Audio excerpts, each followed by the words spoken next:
without further ado, and this is too long coming, and I don't even know how to do a proper introduction. It's not going to be proper, but I'll let the guy who I'm introducing slice it up because he happens to be the TreadDeep podcast producer. But he's also, well, I don't want to give away too much. I think we'll discover who this gentleman is as we chat today. And I already know this is going to be the first of however many conversations need or need not be recorded, but glad to have on TreadDeep today, Mr. Andre Anderson. What up, Andre? We out here, man. This is Yeah. yeah, I can't believe it's funny that we're just unsupervised right now. That's a We are. problem. It's a Yeah, problem. we are completely unsupervised right now, and this is amazing. And don't assume that's coffee in that cup, people. But it is though. I don't know I what's put it in this one. I put Look, it people right. haven't seen this. Look at this. Look at that. Oh. Oh. How I get one of those? Hold up, though. Hold up, though. Who was that? It's your Oh, boy. why bruh. Why don't I have one? We'll get it done. We'll get it done. Unbelievable. We'll I'm get it just done. out here with my Steelers cup, Oh you my know? goodness. I mean, nah, no comment. So let's get this conversation rolling. As everybody knows, Tread Deep is intended to go below the surface because there are plenty of surface conversations, and we just ain't got time for that because we got needles that need moving and lives that need changing for the better. So I want to start in maybe at a sensitive spot for probably anybody. Um, when it comes to really kind of peeling back the layers of a person, and we all know that there are good, bad, and ugly to every person. But I really want to start in on on something that might be uncomfortable for most people to talk about. But Andre, I don't know if it will be for you, but we all have habits or temptations that we really don't want to give up. And for you, smoking is that thing. Tell us about your life as a smoker. I started I started smoking in 2020. There was nothing else to do. It was 2020, dog. You know, um, I was in other places. I had been around smokers, but I didn't really partake all like that. Um, I thought it was cool, you know, but it was just something that I just didn't get into. And then 2020 hit, and my wife was like, "Yo, you need to start smoking." And I wanted to start smoking, and so we just decided to start. And so 2020, bam, I bought my first smoker, charcoal. It was a master built. It was the master built 560. I had others like I had food from other people's smokes, from other smokers. I had pellet smoke, and that was Mm-hmm. cool. But I grew up in the hood. I grew up on charcoal, and my wife grew up on charcoal. My wife is Mexican, and she was like, "Yo, run that charcoal." So I found this charcoal smoker. Boom, boom. I started smoking, and I developed the relationship. I watched one video where my man said use reload rub, so I started using reload rub. I started cranking out some fire food. Pork butts was on point. My wings were on point. Drumsticks were on point. Ribs. I was smoking cornbread. I was smoking mac and Mm. cheese. I smoked a peach cobbler. And so once you start smoking, you just can't stop. It's just you just don't stop. It's you look at anything and you're like, yo, I bet I can smoke that. If you show me anything, I'm like, yo, I bet I can smoke that. And and so that's what I've been doing. I've been smoking everything. I got hot dogs upstairs, random, like the bottom of the barrel hot dogs that you get at Sam's Club. I'm about to smoke them for 3 hours. Okay, so you literally about to level up those hot dogs. Bruh. You See, think, okay, okay, hold on. See, I got a homie. His name is Dr. Jimmy McCarty. He's actually he runs the ethics an ethics program up at Boston University. What up, Jimmy? Jimmy's been on me for years about my love for hot dogs. Right? He just makes fun of me, but man, people don't understand. It's like spaghetti. People think spaghetti is that's that simple little man. Don't do that. Who cooked your spaghetti growing up? Cause mine came with all kinds. Number one, we didn't buy no sauce in a jar. Mom's made that sauce. You Mhm. understand? But the hot dog I see now. Have you been to Pink's in L.A.? No.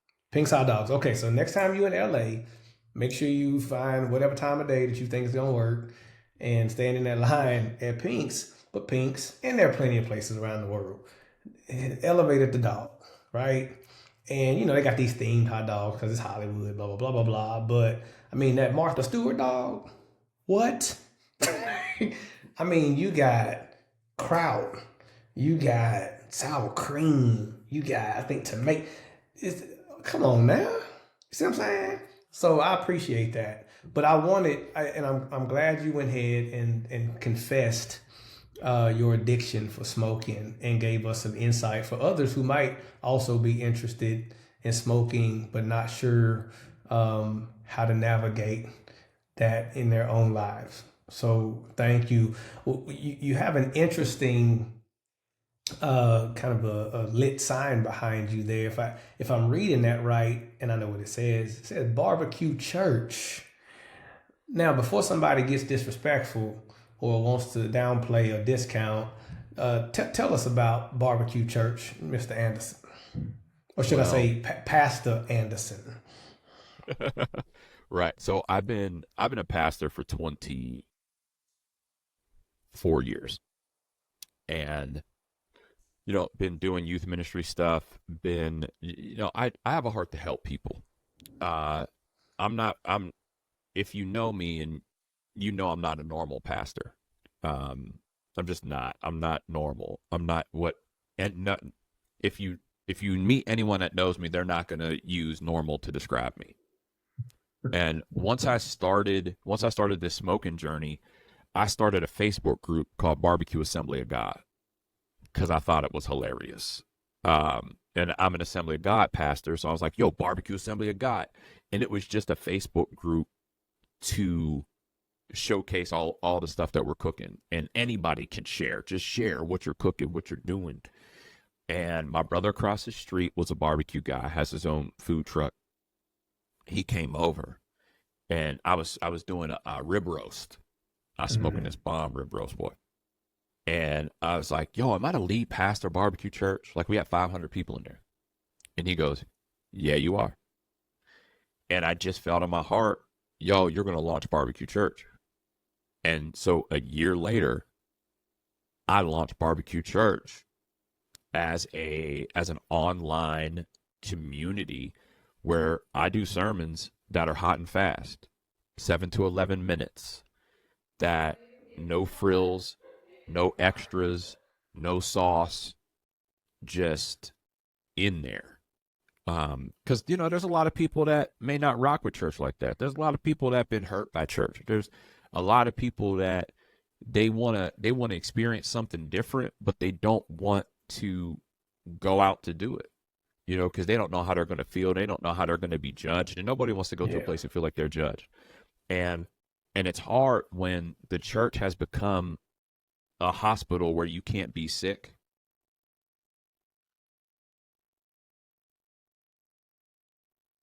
So I'm basically we started watching Royal Pains, and he's a concierge doctor, and so I'm basically a concierge pastor, dude.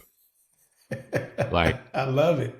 uh, and I mean, we're reaching two And thousand and people. and correct me if I'm wrong, but what you what made it make sense in part for you particularly pertaining to that last statement you made regarding um, people's deepest needs, hurts, etc., is where you saw people coming together, right? Because this is a diverse congregation, if you will, right?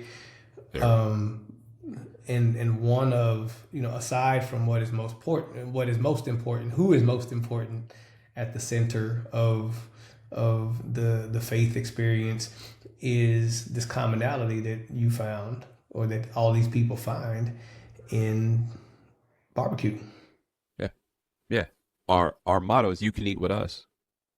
Like that's it. You can eat with us. And you go to a backyard barbecue, we can sit down, we can chill, we can party, we can talk about stuff, and it's not a big deal. We can just be family together.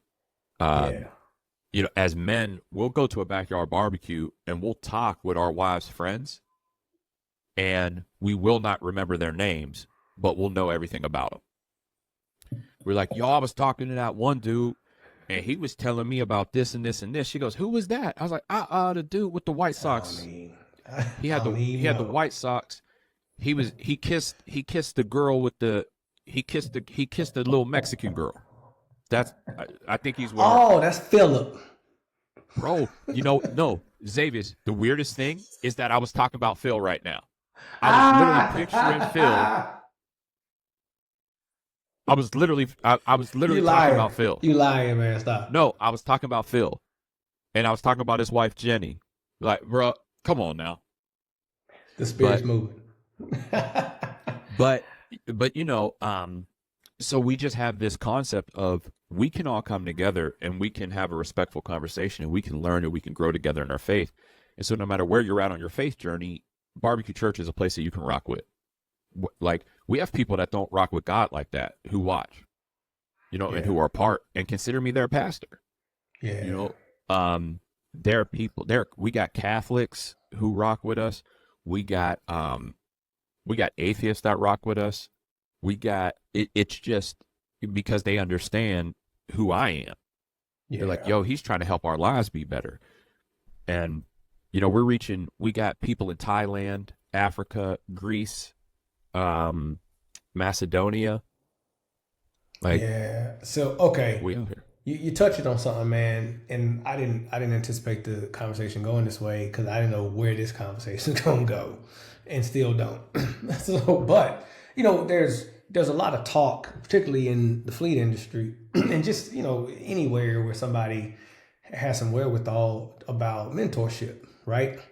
And just the very dire needs and critical nature for mentorship. I come from a pastoral background. I spent 20 or so years in ministry as well, right? And so I understand pastoral care. And listening to you right now has me thinking, what is it that people might be missing in the professional world when it comes to that? Because especially when we're on our degree track, we've stacked up our certifications, we're subject matter experts, our money's good, so on and so forth. But that don't mean that the marriage is tight. That don't mean that my relationship with the kids are where it needs to be. It doesn't mean that I'm being the best steward of the people that I'm managing.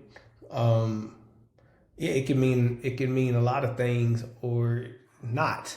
But yeah, how I mean, what do you think about pastoral care in the professional space, right? And I'm not talking about something formal where, people's discrimination policies are getting stressed. I ain't talking about that. I'm talking about somebody walking with you who cares for you as a person, who, when needed, can provide a deeper level of leadership. Well, I think, when it comes to the professional world, I mean, that's why they have chaplains. It's It's why they have chaplains in the professional workplace, because they realize that people need a deeper sense of help and care. So when you get into the business world, we want people. We end up a cog in a wheel, and that you need to do your job. And as a wheel, nobody cares about how you were made. Nobody cares about what you do whenever you're not in position there. All they care about is when you come there, you get in your position and you make sure that you're running. And what you find is that if you can make sure that someone is okay mentally and emotionally, they'll be a better wheel. So, but what we do is we prioritize work, and we Mm. prioritize their performance at work instead of prioritizing making sure that people's heart is okay, um, making sure that their marriage is okay, making sure that at least their marriage is moving forward in some way, making sure that they're going home and taking care of their kids. You know, if in the business world, we'll call our people and say at 5:45 and say, "Hey, I needed this. Can you send this to me?" I ain't there. Right. You know what I'm saying? So Yeah. I'm not there. Um, no, you know what I'm saying? But we'll Yeah. get upset with them because they're off hours, and a lot of people will just jump at the opportunity and, oh my gosh, I'm so sorry, I should have had that done. Let me go ahead and do that while I'm at home with my family. Let me sacrifice my family Mm. on the altar of your paycheck. And and we just do that because we feel like what we're doing is the most important thing in the world. And corporations are looking at us as just the minions. And so having somebody that can care for your people is actually quite important. Um, Having somebody that can come in and say, hey, like you can just go and say, hey, I'm not okay. And it's not going to get back. Right. You know, um, that's what a lot of people need. They need Yeah. just to know they have somebody. Yeah. I think people forget, and I appreciate you reminding us that chaplaincy is a real thing. And it's not relegated to just hospitals. You know, fortuitously, I was just visiting my good friend who's in the hospital a couple weeks ago, and the first person I shared an elevator with was the hospital chaplain. And, I just thanked him for his service because the clergy doesn't always get thanked for their service. And, he had, great words to share. He said, hey, if there anything I can do for you and your family, let me know. Which I thought, man, like, he didn't even have to say that. He could have been like, hey, thank you, appreciate it, and got off the elevator. But it causes me to think, yeah, what if your typical corporation had somebody in house, right? No, they don't have to be full time, don't have to be a whole salary stress and all of that. But what we are aware of, even if you're not, a religious person per se, what everybody is aware of is the need for mental health support, which you just quoted verbatim. And I think we all understand there's an inner person, right? There's a place, there's something that's living from which whatever we experience outside here in the world is coming. And for that to be tended to, for that to be listened to, for that to be spoken into, Mhm. makes all the difference when it comes to productivity, efficiency, retention, growth, professionalism, professionalism to the extent of not doing stuff that embarrasses the company or Mhm. your spouse back at the house or that causes money to come up missing, so on and so forth. Mhm. So I think there's room for grounded people in the corporate space to occupy a new seat based on what you just said, Mr. Anderson. So tell us about Andre Anderson, the corporate professional. Who is that guy? Um, We were just talking about uh, professionalism and all this. I don't know. We might need to go to another question. right. Well, nah, it's funny because you got me thinking. I'm like, are we going to put out a call and let people know, like, hey, if you need private chaplain services, are we Why putting that not? program together? Why not? Yeah. Why not? Even if okay, see, okay, we got to stay here for a second. See you saying that, and that's why I said it. Yes, because even if it's seasonal or it's momentary, right? Hmm. It's momentary word. It is right now. But think about and I promise you, Andre, what we need to do, and this is going to be painful, but I think it's necessary. We need to get as many Black professionals as we can who are willing to speak to share their story of their experience the next workday after George Floyd was killed, because we have not spoken about it. And we can act like, oh, well, that was 4 years. Well, for some of y'all, it was whatever time ago, but we didn't talk about it. And I know I have a story that is very specific to the next workday after George Floyd got killed. And I know I'm not the only one. But imagine if, yeah, these internal health guides, right, were in place for moments like that, right? On call. It's like, hey, here's this completely HR deal, but that means the HR directors out there got to have some sense and some wherewithal to be able to know when to make those calls. Or it might be something, hey, you run a company with 1,000 employees, hey, maybe you do have somebody, that's full time. But it could be either or something in between.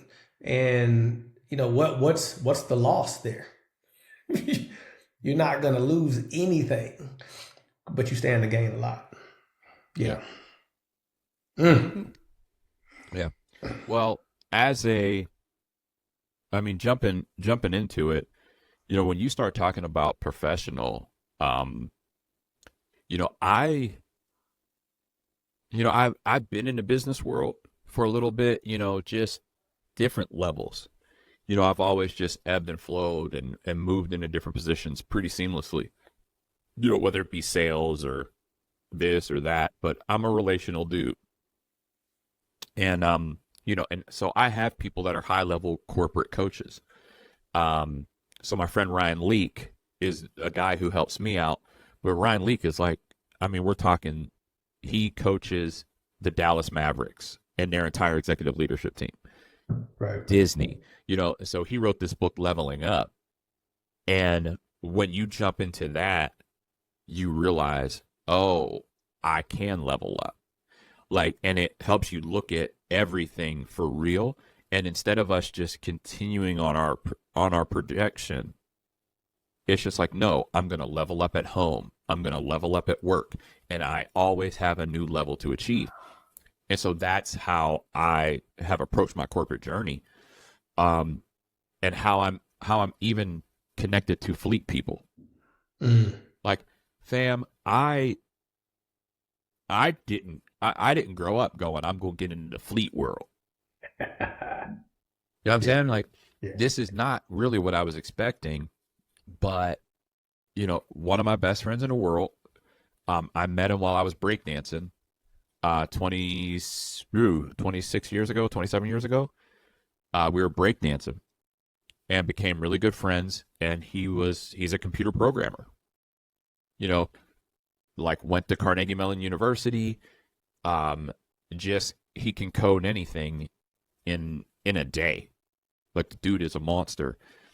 And he started this company, Meter Feeder. and he needed investors, so I got him investors. Just my brother. I mean, I think I've logged probably 15 investors in that company so far. And and what they do is it started out as, hey, we're going to be an app that helps you pay for parking, and it's going to be a secure app because there are certain apps out there that I will not say their name, but they get breached by anybody. Your stuff is on the dark web. It goes out Mm-hmm. probably twice a month. Well, Meter Feeder can't be hacked. So he started that, launched that, built it himself from the ground up. Amazing little small program. He's doing that.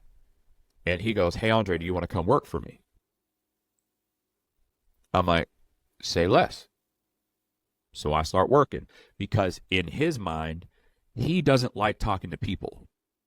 Mm-hmm. Like he's like, Yeah, I like to yeah. talk to computers. He goes, I like to talk to computers. He goes, you like to talk to people. So he hired me to talk to people. That's my job. My So job is to talk to so people. so are you confirming that there's such thing as a geek that would rather sit on a keyboard? 100%. And that's him. That's that's why he has dreadlocks, because he sits at a keyboard. Because who's getting a haircut? Who has time for this? He doesn't have time for haircuts. He doesn't. That's how he got the afro to begin with. He was rocking this afro, back in the day, and it's all because he wouldn't go get a haircut. He was just programming all day. Yeah, Um, yeah. and I mean, and case in point, here's the way mine and yours relationship is a testament to why he hired me, Mm. because you and he connected. Uh-huh. Y'all had a meeting set up. Uh-huh. I was in that meeting, Yeah. and you haven't talked to him since.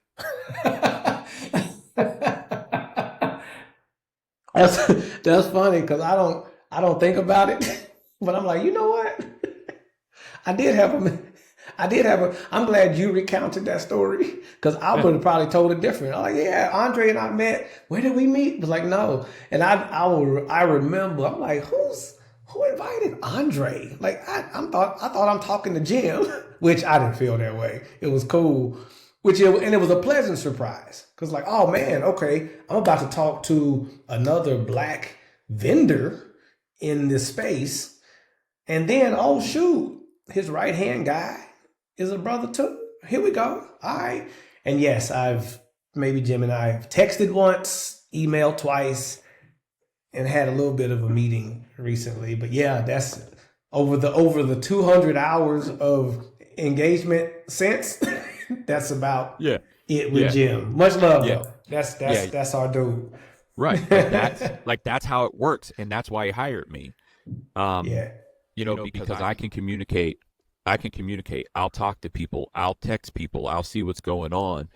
Um, and we went off on this journey that he had been building where we can find parking tickets for fleets. Okay, And hold on, Andre. Wait, oh, sorry, wait. We getting to sorry, that, we're talking about tech. but We're talking about tech. we are, and we're gonna get to that because I do want you specifically to go into what people need to know about you guys' company. But since you just brought up what you brought up about the interpersonal nature of business development slash sales, and you're that guy, right? And if people are paying attention, you can see a thread of commonality between somebody who cares for people, who supports community, who speaks into people's lives, positive things, but who also brings investors to a company and pushes that solution out to end users. In this, man, it's I think it's a little wild west like right now in the corporate space, and sales is, I mean, I think we're in a period of kind of death of a salesman in a way. um it is difficult to find great salespeople. I think it always has been, but I think, we might have some generational realities that affect that right now. There's certainly some technology uncertainties that make people uncomfortable, and maybe a host of other things. But what we do know is there is an art to it. And we know if there's ever a place for soft skills, as they term it, sales is it. You what do you think are the most, what do you think are the three most important characteristics of an effective sales manager, an effective business development guy or girl? Go. Man, Three that's is a lot. I mean, even if you want to do just two, so that people have something to chew on, so that management, C-suite, whoever out there knows what to be looking for in the next person. Because being able to bang phones, just because you can bang phones or craft good emails, isn't enough. What are the word I'm using? Characteristics, which means it comes from somewhere within. Character. I think honesty is huge. Mm. Um, I think that a lot of salespeople will lie to to to make their sale, and they'll lie to keep their job, and they'll lie. It's a lot of lies. Um, and that's something that I don't get into. It's something that I watch. It's something I've been in sales calls where people have called me and they're blatantly lying. They're lying. Like, I know you're lying. And I get emails. You're lying. I can tell you're lying. And the thing that people don't understand is that when you live a life of when you live a life of deception and deceit, it radiates from you. Mm-hmm. So that's how you are seen. It's almost like the Rick James aura. You know what I'm saying? It's the Rick James aura that of lying and deception that just it comes off of you. Yeah. And that's why a lot of salespeople lose. And those are the salespeople that give everyone else a bad name. And, Right. if you have one bad experience, you're going to tell seven people about it. Well, you know, there was one time I had a fish sandwich when I was 14 years old, and then I drank orange juice, and my body didn't like that. So I had a bad experience, and for the next 17, 18 years, if you would offer me orange juice, I will treat you as if you offered me heroin. So it wasn't the fish sandwich. It was the. I get you. Yeah, and Yeah. so I was like, how dare you offer me orange juice? How dare you? How Oh. dare you? But I just had a bad experience. And so I think Yeah. that Yeah. a lot of people have bad experiences with salespeople and think that we're all the same. Mm. And I'm out here having fun. Yeah. Like, I'm out here just making friends and trying to help people save money. And it's kind of funny. I feel like it should be easier to save people hundreds of thousands of dollars. Like, I'm like, hey man, for $120 a year, I'll save you $10,000. Nah, nah, You're I'm you're not you're interested. lying. You're lying, Yeah, Andre. yeah. I'm like, all right, well, I'm like, all right, bye. All right. So with that, and thank you. That, I mean, if there was a characteristic that I think is uncommon in conversation when it comes to skill sets, honesty. That's dope. So as the biz dev lead for Meter Feeder, give us the rundown of you all's fleet management solutions. What is Meter Feeder? What do you all do? How do your solutions help fleets? Talk to us. Ba- our basic and biggest deal is our ticket monitor solution, where we have a dashboard that will monitor all of your parking tickets for your fleet and pull them into. We just pull them all into one dashboard, show them all to you based off of what vehicle it is, all that stuff, where it was gotten, all that, and it'll give you the ability to pay it. So it's like a notification system. Whereas you get a ticket, as soon as it hits the system, your fleet manager gets an email. Hey, you got a parking ticket. You better pay it. And you can log in. You can see all your parking tickets. You can see how much money is owed. And you can pay that ticket within a dashboard right there. You don't have to go anywhere. You don't have to mail anything. You don't have to do anything. Does this work for uh, fleet operations that are in multiple locations, multiple cities, counties, or is it stuck to a particular region or city? So we have 1,500 locations right now, currently, that we are finding parking tickets in. And I want to save myself from having to edit this later. So uh, there was a conversation that was had yesterday with another company that has a lot of more places. Mm. And once we do a merge or a data share with this other company, we will have more than double what we have currently. Okay, y'all heard it here first. So, but I ain't want to Okay. gossip, so you ain't heard that from me. Uh, but yeah, but Okay. it's just a nice setup, because what I'm realizing is that if I go to a fleet and I say, hey, can you go ahead and pull up all your parking tickets right now and show me what's owed to date right now? You can't do it. Mm. You can't do it. Right. Why? Money is going out. Like I'm fine. There are fleets that are paying $40,000 a month, and those are smaller fleets. They're paying Right. $30,000 a month in parking tickets, and we could easily get that down to 20,000. Easily get it down to 15,000. Easily, because they're Right. paying late fees. And I'm about to onboard a very prestigious, large um, delivery company that pays what was it? This one region is $400,000 in parking tickets a month.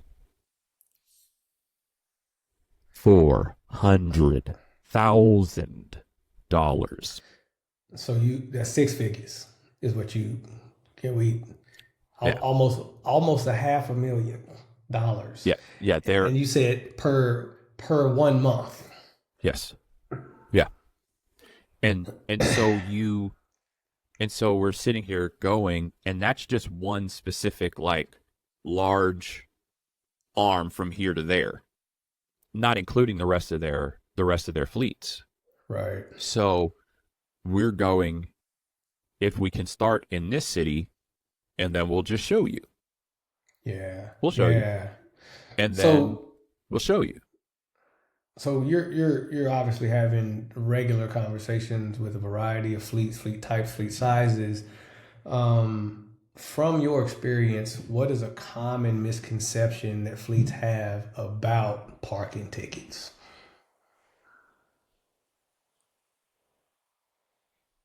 and them getting parking tickets? I guess the biggest one is that it doesn't matter. It's just money that we have to put out. So why save the money? Hmm. It's weird to me, and it's weird. It's weird to me that we're just going to say, well, it's a line item. If I have to do more to save money, I'm not going to do it. So I'm just going to keep doing what we're doing. But at the end of the day, it's not their money. So it's the company money. And so they're just like, it's the company. We don't have to worry about it. Right. But the company that either does or doesn't pay bonuses, the company that has, you know, quarterly quotas to hit, the Yeah. company that might be struggling from a personnel strain and can't pay somebody to do something that could help the rest of the company. Oh, That yeah. it's that company's money. Yeah. All Right. right. Right. Well, and think about the HR cost. Mm. So you're getting tickets mailed to you, and you're bringing them in, and then what, you pay them once a month. So that means 70% of those tickets are late. So you're paying late fees, which are sometimes an extra $20 per ticket, or it's double the ticket. And so you have to have somebody that consolidates them all, and then you have to go pay them all, and then it's this whole big system where you just you can literally get a parking ticket and then you can pay it in 30 seconds and then go on Right. about your HR day. And Mm. you could just pretend that you're doing other work.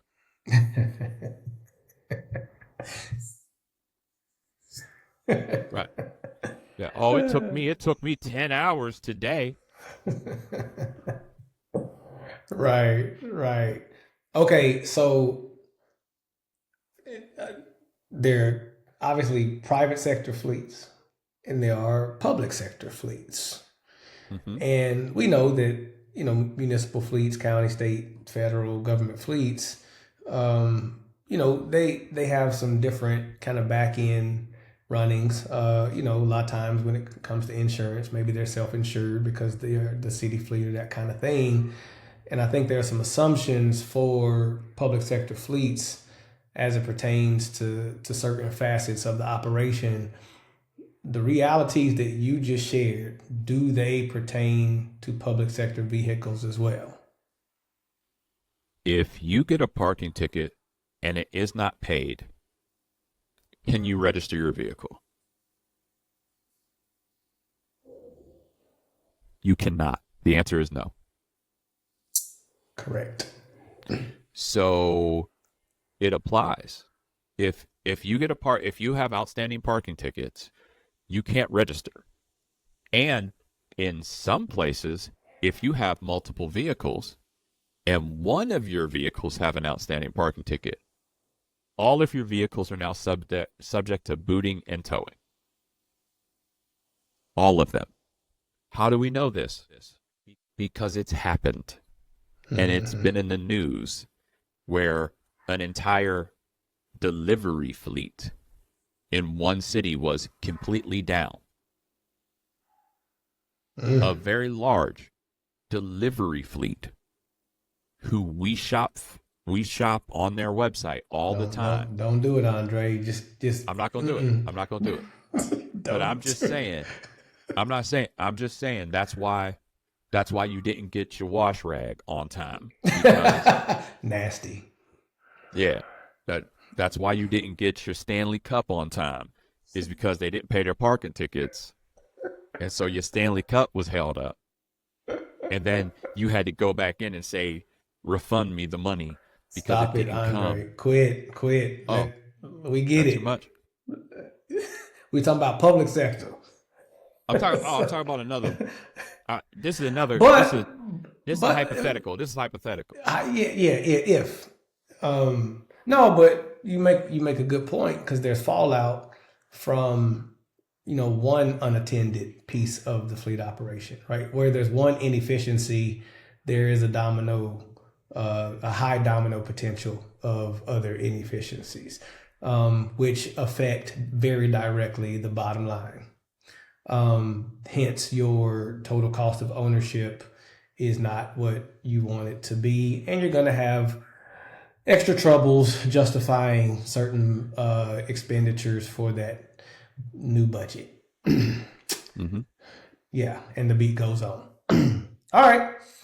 Um, No, that's good to know. And you guys have been around what, 8, 9 years, or is it Yeah, longer? somewhere in Some there. something kind of Uh, like that. yeah, Okay. he's Jim's been coding for 40 years.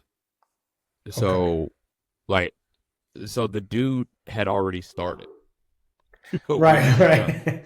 Sure, sure. Yeah. And I mean, but you made a great point that we all like I don't even know if we've had a tread deep conversation where either I brought it up or the guest brought it up of how you know, nobody when they're 12 years old is thinking about being in fleet management because you don't even know that's a thing Yeah. and you don't know what that means, right? Even excuse me, even people who's, maybe their pops drove a truck, and he knows everything about the logistics space from behind that wheel and maybe more or whatever. But you don't know until you know. And I think even part of meter feeder story, which is also likened to many other supplier stories, is you all didn't necessarily start out with fleet management in your purview, right? It was more, consumer side, one person at a time, or maybe whatever. But then you realize, wait a minute, there's a multiplier uh, situation out here Right. through fleets, and if this individual is having their vehicle booted because they aren't paying parking tickets, what's happening with these large delivery fleets and even your small, you know, uh, flower delivery fleet or Right. whatever. Yes. Yeah, yeah. Well, So here y'all y- y- are. well, you have to see. We have management. What do you call it? We have ticket management. And we have parking enforcement. So we have parking enforcement that we do, and we were doing Okay. pay for parking. So we have our app. So when you go into a city and you're talking to the city manager, and they're going, yeah, how do I say it? This cable company hasn't paid any of their parking tickets. Hmm. How much do they owe? $200,000. Okay. So now that company has a bad rep in that area Right. with the parking. And so they have a bad rep with the entire city. And so once we hear that a lot, so then our CEO goes, I bet I can build it. And so that's where Ticket Monitor comes out. And I want to say it was 4 or 5 years ago. He called me and said, hey, do you have any friends that have parking tickets in Chicago? So I hit up my one homie, Chris, and I said, hey, bro, you got any tickets? He goes, bro, my wife out here wilding. He goes, I guarantee you she got tickets. Bro, this woman had 14 unpaid parking tickets. Yee. And Jim took them. He took the license plate number, put it on, and he paid all the tickets himself. He paid Hmm. them all right there. And he goes, we just proved that the system works. And Nice. that's how we developed it. Um, and so it's just we just kind of fell into it just out of sheer necessity. Yeah, but that's it, right? I mean, I think that's why it's important to use the word solutions when we're talking about what you offer, because you could offer something that isn't necessarily solving anything, but you guys are, and the type of figures you're talking about that companies are owing. I mean, that is the stuff that I mean, the one fleet you referenced in just one region, 400K a month. That's so whatever that is times 12, right? So is that 4.8? Yeah, million a year. Who? What company needs 4.8 to get started? You know what I'm saying? Or to scale to the next level. And we can go on and on and on with that scenario, but that's immense. And yeah, we're rooting for you guys, man, because it's needed and it's quite simple. So look, as a Jim, the owner of Meter Feeder, the founder, CEO, is a black man, and you've given us some great details just about his personal history of coding, his educational level. As a black owned software company, what game would you give to black students who are considering a tech adjacent career?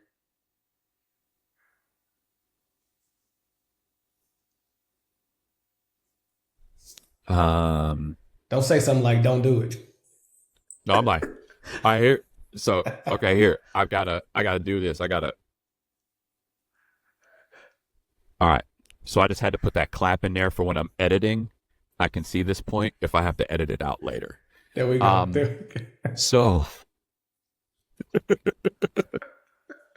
okay, here's the thing. When you're talking about being black in this space, and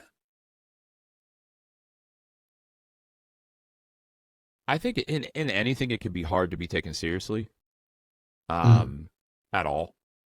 Um, no matter what your race. But it depends on who you're talking to. It depends on who you're talking to, how much you actually matter, mm, and how much you're actually valued. And so you have to know your personal value isn't connected to the value of your company or your solution. And your personal value has to come first, and you have to know who you are. And as long as you know who you are and know that you're okay and know that a no isn't a no to you, it's a no to your solution, and it's a no to, whatever, you can continue to succeed. Um, and you have to beware of people who will say that they will help you. Um, not, I heard this on a TreadDeep podcast. Not all money is good money. Um, so not all help is good help. Not all help is beneficial. yeah. Um, we've run into these situations where we have we have people who will reach out to Meter Feeder saying, "Oh, I love what you do, and I love seeing what you do, and I want to know if I can help you." And then when we tell them, "Hey, this is exactly what we do. This is how we do it," da da da da da, and they're like, "Oh, well, yeah, I don't really know. Um, I don't really know how any of this works, and I don't really know if this is a really great fit." It's like, bro, you call me. You call me. And that's like, well, and then we're like, well, you know what? Here's what we really need. We don't need designers. We don't need coders because our co-founders, the CEO and the other co-founder, our chief design guy, they can code anything. They literally can. Within a weekend. They're actually insane. But they can code it. They can do it. What we really need is help with connection. Like, who do you know?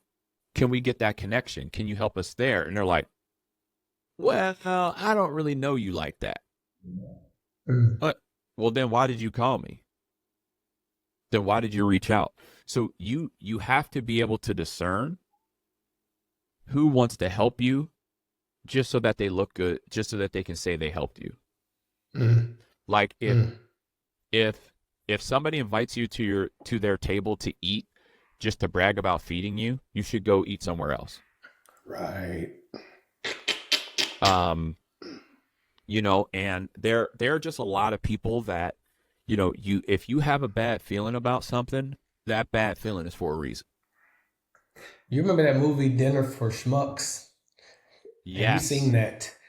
That's Yes. literally what you just described. And Steve Carell's character, bless his, I mean, he was a true bless his heart kind of case. Yes. I mean, he was the most innocent grown man. I mean, I guess that was almost like, I wonder how far apart that movie was from 40-Year-Old Virgin, because it's very much kind of that Oh yeah, same, you it was know, right there.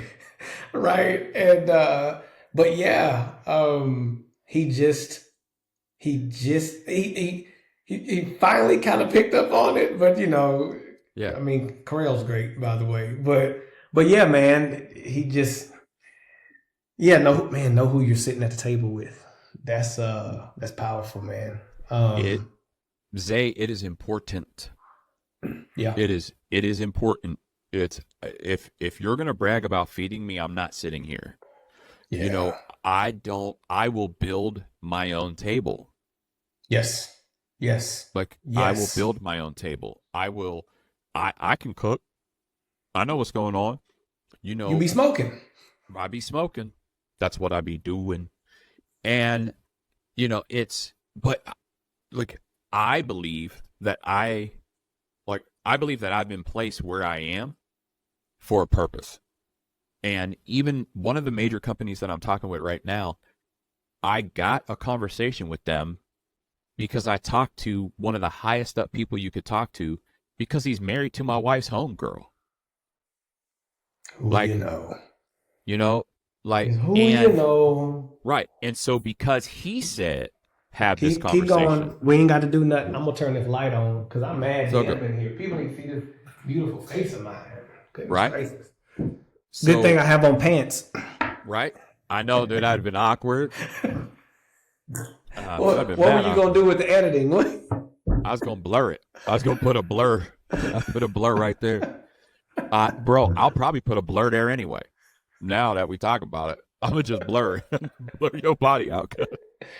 And make it like skin colored.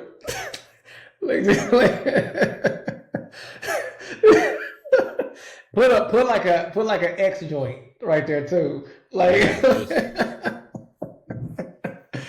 oh my uh, goodness. People, y'all need to know this is the very tame version of our conversations. We're being good because somebody's grandmother is likely gonna yeah. listen. So Oh yeah. man, you saying that, and I think that game is critical to be discerning. It also causes me to think about how much time of yours that people are willing to waste. Mm. And of all of life's blessings, and there's so many, I personally believe the number one blessing, the number one gift is time. Mm. I'm gonna let everybody think about that. Feel free to drop comments in when this thing goes live. But time, because it's like when we talk about what to invest in with our money, right? Well, the market's gonna go, every which way from here and there. We know that. That's the history of it. The value of gold today is going to be different tomorrow, so on and so forth. And so, what do the wisest people invest in? Things that can't be duplicated, like land. Well, guess what else can't be duplicated? Time, right? It just can't. And we're obsessed with the idea of trying to get it back. I mean, look at our movies. Everything from Back to the Future to I don't even know what's hot with time over the last but shoot, Marvel, right? I mean, those last few epic films, with all the Infinity Stones or whatever was in the gauntlet and everything. It's like, man, if we could get back here and redo and blah blah blah, but man, it can't, fam. And people need to understand that, right? I mean, these highest level, quick talking guru executives get it. Don't waste my time. Don't waste my time. Well, don't waste people's time. And I think that goes back to what you said about how somebody values somebody. Because if I don't really value you, your time ain't nothing. I'll take as much of it like I'm gonna take anything else from you. And so, that's the game. I'm gonna go ahead and just add to that for anybody, but particularly our young people, as you all are getting into your careers and entertaining what you really want to do. Be wise with your time, and nothing's guaranteed. Just because you're 20 something and healthy today does not mean that that's going to be the case a year from now. or 5 years from now. And so, value your time and set boundaries so that other people understand that you value your time, hence you value yourself. Right. So, And let's stop the whole getting on a phone call with somebody and saying things like, I know you're busy. No, no. Or like, hey, I know you don't have a lot of time. So, no, I don't have a lot of time. yeah, So, so yeah, when so when I go into a meeting, or even when Jim goes into a meeting, this is something like Jim and I are close. So when we go into meetings, it's, hey, I don't have a lot of time. So I'm gonna just jump straight to the point right, right, because my time is valuable. yes, My time is valuable. Like, no, I don't have a lot of time. I got stuff to do. When Jim goes places, he's in and out because he doesn't have a lot of time. Jim has 5 kids, come on, you know, and a whole wife, and all of those kids are his, yeah, like, and right, it just him and his wife. He likes to be home. Again, he don't want to be around a lot of people. The only people he want to be around is his little half black, half Thai babies, and why? like and a computer. Like that's it. His wife seriously like this big. Like she's like this little Thai woman. Like she just We're like just getting here's the this thing. podcast started, man. Like we only What we I'm only got saying, a handful of episodes. I want this to last. bro, I'm telling you. Listen, I'm gonna tell you this, bro. Here's the thing. Lisa, listen, that girl, she she's the sweetest, most kind-hearted woman. She will kick you through a wall. Mm, She will kick you through a wall. She'll spin and be like, yeah. blow. Just Okay. Muay Thai, just Okay. blow. Yeah, Okay. she's no joke. She's all She ain't nice and playing. sweet. Ah. I mean, that's how it look. That's how it's supposed to be, man. That's good. Oh I yeah, like that. That's dope. yeah, All right. So oh yeah. look, let's double down on this. For those who might be uncomfortable with where the conversation is going, let's keep it going. Let's apply more pressure. What what do you think are the biggest misunderstandings or misconceptions of the black man in the professional space? And we all know that nobody's or any particular demographic is a monolith. We know that, but that doesn't mean that there aren't certain perceptions of certain people either. But yeah, what do you think is the biggest misunderstanding of black men in the professional world?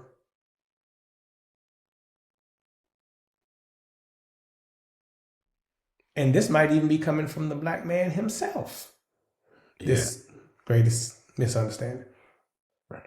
I think I'm gonna make statements, and this may not answer the question. I think that we I think that we don't do our people justice because we don't understand their story. So, and I believe that that leads to misconceptions. If you know my story and you know where I've come from and you've taken time to empathize with who I am and how I've grown, you'll then understand how I think, how I view the world, how I see the world, and how I respond and react to authority.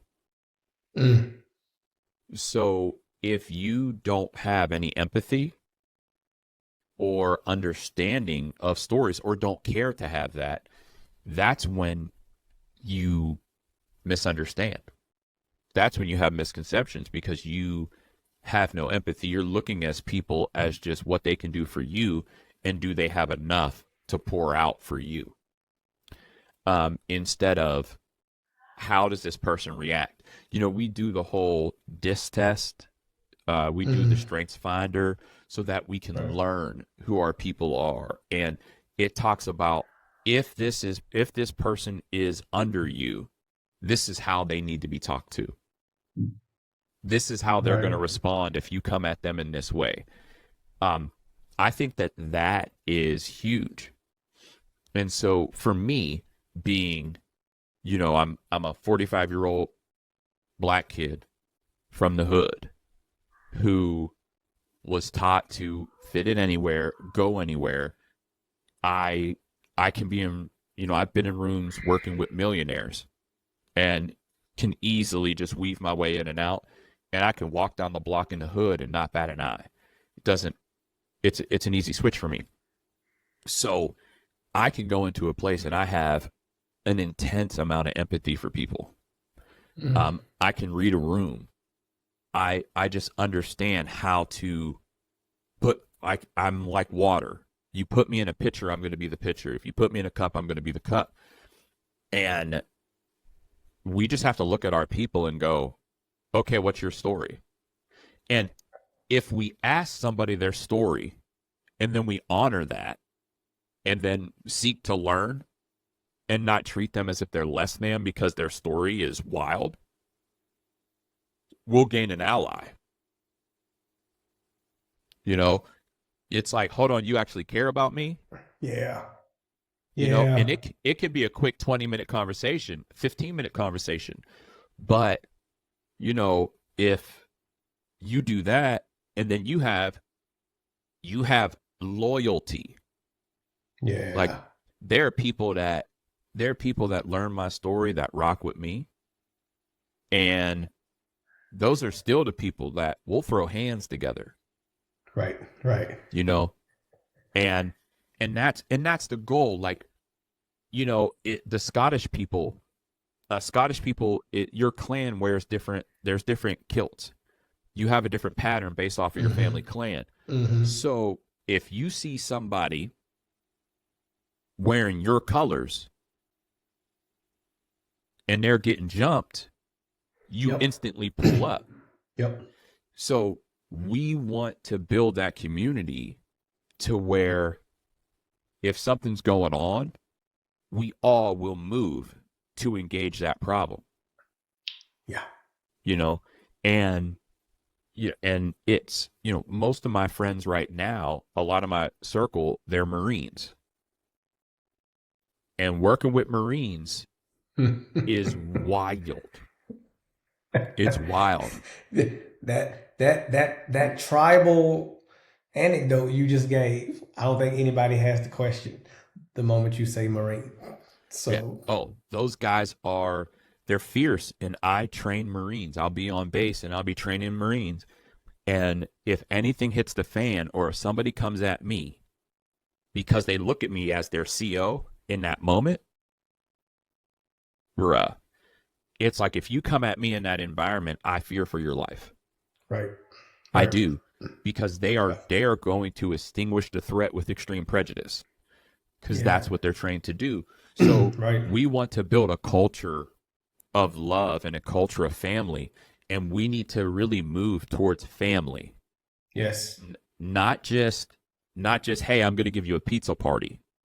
Mm. Mm. Hey, I'm going to buy you ice cream. Right. It's hey, man. Hey, hold on, wait, what? Your kid got suspended from school? You need to go home. Come on. Hey, That's this it. happened? You need to go home. When I was on a trip last year, my father-in-law actually died while I was on a trip. Mm. And I text my boss and I was like, hey, man, my father-in-law just died. And he called me and said, I'm so sorry. Get the heck out of here. And I go, what do you mean? And he knows how loyal I am to him. Like, that's my man. Like, that's my buddy. Like, my dude. He gives me bonuses every year. You know what I'm saying? Like, and he don't give everybody a bonus. I probably should cut that out. But anyway, Cut that out. but he says, I know you're going to try and work, and I know you're going to try and be here to support us here at this job. He goes, if you do not leave immediately, I will not pay you. Mm. He goes, I'll pay you for your day that you were here, but if you try and stay here, I will not pay you. If you leave, I will continue paying you as if you worked this entire weekend. He goes, your family needs you more than I need you. They come Come on. first. And see, And that's great leadership because what that boss understands is your lack of presence Um, where you lie is your lack of presence at his business or her business, and but even more so, just I mean, that's golden rule stuff too, right? It's treating people well. It's treating people how you want to be treated, and man, it seems so common sense, but we all know that common sense is not as common as it should be. And I'm glad you brought that up, Andre. Um, you're an integral part of the Black Fleet Network community. This is going to be really kind of the first time that people see your face. Um, a lot of people, right? And more to come. Because world, I'm telling you, you need to know Andre Anderson. You need to know Meter Feeder, and for these challenges that you just expressed, how do you think that Black Fleet Network assists or provides support in getting those all important stories out that help people empathize, that help people know who Andre is, who Laura Dutton is, who Cedric Roberts is, who Makila Owens is, who Shayla Fortin is, so on and so forth. What do you think Black Fleet Network is doing, or shoot, what could we do better to help get people's stories out in a respectful way, of course, but so that people understand, yo, we're pretty dope at what we do, and tend to be, pretty good people as well. Yeah. I mean, I think having conversations like this is great, and I think that we may begin to look at doing these snapshots of these rapid fire snapshots of who we are. These deals of just rapid fire questions, 10, 20 questions to just go boom, boom, boom, boom, boom. Tell me your story. Mm. Tell me who you are, and just kind of talking that stuff through. I did that in youth ministry. I think I have it in my Bible right here. It's it's a note where it has all these different questions that I'll ask, and I would ask kids on stage like, what's this, what's that, what's your favorite this, But it was like, if you could restore a relationship with one person, who would it be? Mm. If you were a candy bar, what type of candy bar would it be, and why? Yeah. Just like random stuff like that, because it just helps people learn who you are. Right. Um, and people want to hear stories, and Yeah. maybe we get together and just start doing these one-off stories of, I have a great story to tell, you Yeah. know, and Yeah. whether it pertains to fleets or not, it's just stories, you Right. know.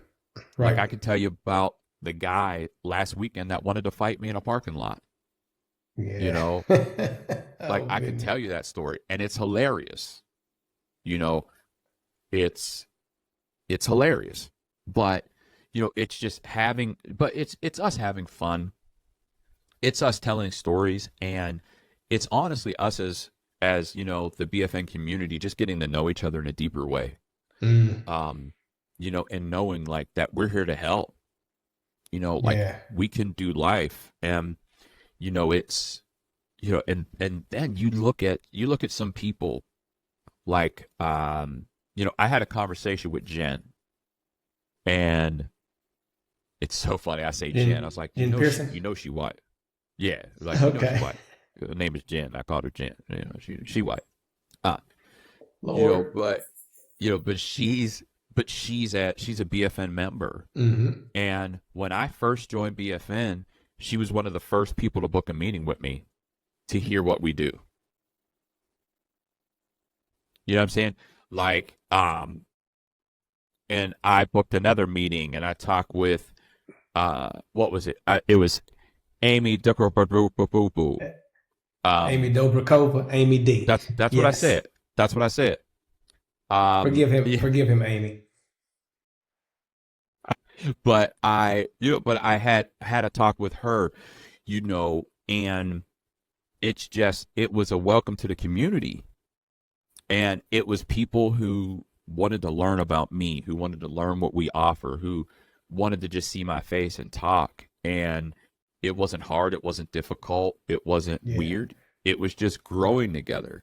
And I think those moments are great.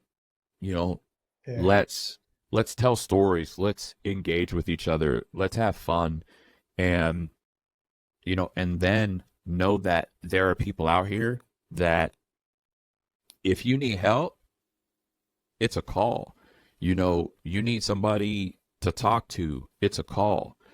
It's you need somebody to pray for you, whether you believe in prayer or whether you don't. You got people to call. You know, if it doesn't work, it doesn't work. Well, then go ahead and call. You know, just Yeah. it's just Yeah. having somebody on your side who's not going to run your business in the street. Mm. You Mm. know, Mm. because you know, because you call me, I don't care. I like you'll tell me everything and I'll forget it tomorrow. They'll be like, who? My wife will be like, who called and said? I'm like, I don't know. I don't know who you talking about. You ain't heard it from me.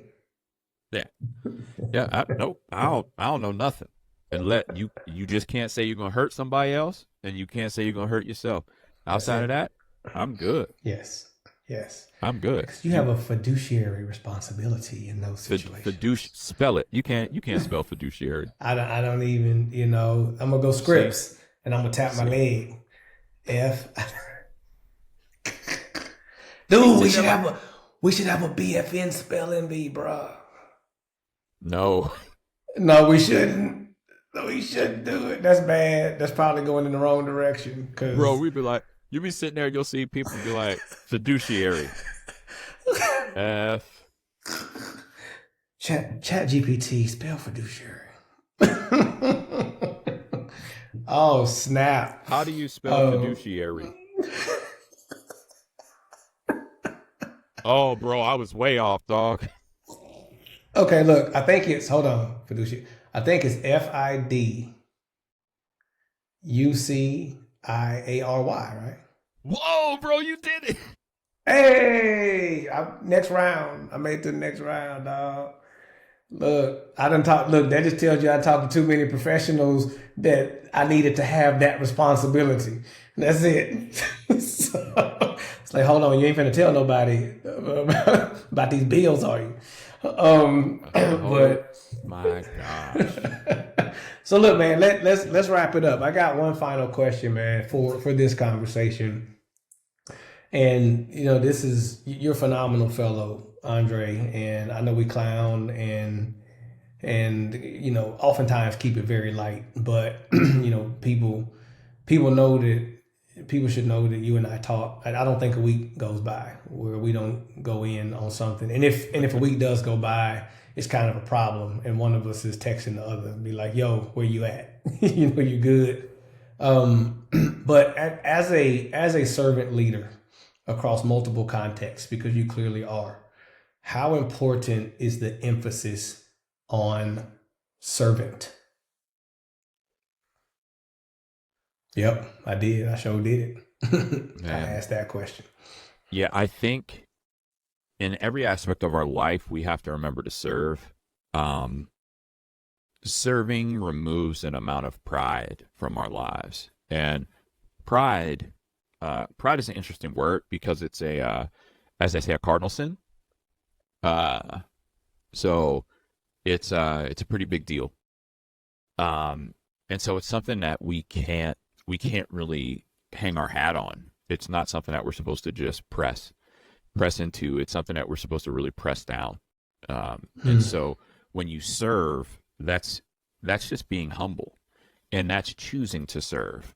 In our servitude and at this point in our lives, it's choosing. It's choosing to serve our husbands and wives. It's choosing to serve our children. It's choosing to serve, the people that we work with. on a, you know, on a professional level, but on a true, real personal level.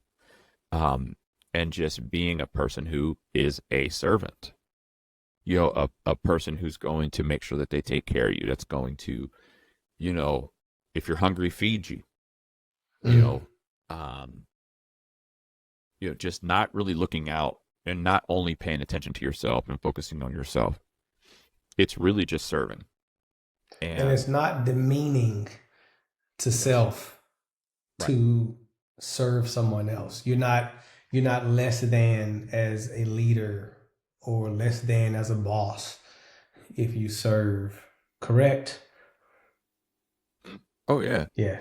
Yeah. Yeah. And you look, man, it's, the other company that I work with that I reference where the guy sent me home, to make sure I took care of my family. He's the owner of the company and doesn't want he will get upset when I refer to him as my boss. Mm. He gets upset. He's like, "No, I work with you." He goes, "I work with you. I'm not your boss. I just own a company and I work with Right. you." He goes, "I know more than you, but I should. I'm the boss. Like I'm the owner, Yeah. but Yeah. I'm not your boss. I just own Right. stuff and I'm really good at math." Like that's his thing. So it's but he serves. When we go out, this dude, like, he knows me. Again, he knows my story. So because he's asked. So he'll go, "Andre, stop looking at the prices." Because Yeah. we're spending his money. Yeah. And he goes, "Stop looking at the prices. The prices are not your concern. I'm saying eat whatever you want. Yeah. And Yeah. have whatever you want." And then he goes, "And don't worry about finishing it." Mm. He goes, "If you've had enough, you've had enough. You don't have to eat it all just because I paid for it. You don't have to Man. drink it all." He's like, "That's not what this is about." He goes, "I'm here to make sure that you eat well, that you have a great time because you're working for my company and we're doing life together. And so not only are we going to work really hard, but we're going to play really hard and you're going to love being out with me." Man. And That's a whole nother level of awareness and consideration. yeah, but hey, Mm. but that's my man's pots and pans, Yeah. Yeah. and his family is my family. You know, his daughter works for the company as well. And she was just on the trip and I was talking to her about her stupid little boyfriend. Um, because his kids are my kids. Yeah. And Yeah. I'm sitting here like, your daddy's a nerd and he's not going to fight that boy. But I'm telling you this, he mess around, I'm checking his jaw. Just so you know, if he mess around, I'm That's checking his it. jaw. That's it. And that's and that's Oh and that's man. on and that's on life because Yeah. that's my man's. Right. Right. And he'd do the same for me. Well, Yeah. technically no, because he's a nerd. Because But they're nerd. Right. I work for two Yeah. nerds. That's Jim and Jeff are nerds, Yeah. and they know I it. mean, hey, we got to have them. Yeah, Andre, we didn't hit a couple of basics. Where in the country do you reside, sir? I live in Pittsburgh, Pennsylvania. All right. So Hence yeah, the Steelers Cup. hence the Steelers Cup. I was All born and right. raised here. That's where I met Jim from Meter Feeder. He and his family actually live 2 miles down the road from me. Oh wow. So yeah, I mean he's right there. But yeah, live here. I've lived all over the country. Been married 16 years. So Congratulations. thank you. Congratulations to you. Prayers for her. Right, 100% pray for this woman. Cause she's sweet. Um, she's just, I tricked her into marrying me. I tricked her, and that's what she claims. She claims that she didn't know. She claims, but there were YouTube videos of me that she saw, and she was like, and I'm like, those videos should have been proof of who I was. So she knew, huh? She knew. She had yeah, she knew. video She knew. evidence. Right. Yeah. But when we met long distance. Okay. So her friend connected us and was like, when are you going to holler at my girl, Mandy? I got the perfect girl for you. And I was chilling. I was like, girl, I ain't worried about nobody.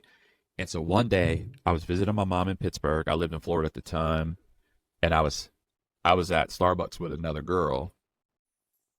And I had started texting my wife, like my future wife. And I was like, hey, la, la, la, la, la. I just started texting her while I was out with this girl. And while I was texting her, I said, yo, I'm going to call you when I finish dinner with my mom. But it's like 2:00 in the afternoon. What? Zay. You mean? Zay. Go ahead. Yeah. Zay. It was 2:00 in the afternoon. I was like, I will call you after I have dinner with my mom. When I finish dinner with my mom. I was not at dinner with my mom at the time, but I was going to dinner with my mom. Mm-hmm, and then I was going to call my wife. So I called her that night. We talked for 3 days straight, for like hours on hours. I told her I was going to marry her after talking to her for 3 days. And I had never seen a picture of her. Wow. And I said, I'm going to marry you and get you pregnant in that order. And she said, you've never seen a picture of me. So she sent me 8 really bad pictures of herself. And I said, oh yeah, I'm going to marry you, get you pregnant. It's guaranteed. It's happening. And so we met in the Midway airport a month later, face to face. And we got engaged 7 months after that, and then got married 8 months after that. Wow. And then after we were married, I told the story of how I was at Starbucks with another girl, and she said, you were at dinner with your mom. And I said, correction. I said I would call you after dinner with my mom. Right. See, you get it. Don't put me in this mess. I ain't got nothing to do with that. I'm telling. I'm gonna be like, hey, Zay said that he's on my side of this. Don't do. I am a neutral party. Lord have mercy. All right, everybody put in the comments. Everybody put in the comments whether you believe that my statement was true or my statement was false. You got to put that in the comments. Was my statement true or was it false? I think we need to push it out in a legit survey as well. Okay, I'll cut this part out. We'll do it special, like social media blast. You know what though? You know what I like? This what if that was one of the get to know ex-person type segments. You know what I'm saying? Yeah, I mean everybody has a relationship story. You know what I'm saying? And I think that speaks the highest volumes of who a person is, who they were, how they've grown, and we'll just keep it in here because it's good stuff, Andre, and you're a person worth knowing, bro. So thank you again for your time, man, for sharing with us some really heavy hitting insights and a lot to chew on. We need you. We need what you bring, what you offer, and for those who are part of this BFN community and those who are not, you should know that Andre prays for you every Tuesday at 9 a.m. Eastern. And has been for the last few months. That's not something that we heavily publicize because it's frankly a pretty intimate thing, but you do need to know that BFN has that concern for you, and that's something he does per my request. Understanding that there's a spiritual reality to all of us, regardless of what we believe or what we cling to. And there's also a real mental health component to knowing that kind of support is being offered to you. So, Andre, you're a blessing, and we're excited for what's happening with Meter Feeder, what's underway, and look forward to some of these little secrets you teased us with coming to surface soon, man. Yes, sir. Yeah, we out here, man.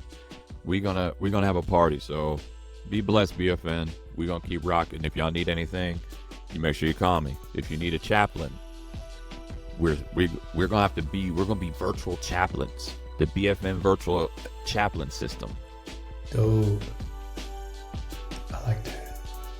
All right, I'm cutting out. Yeah.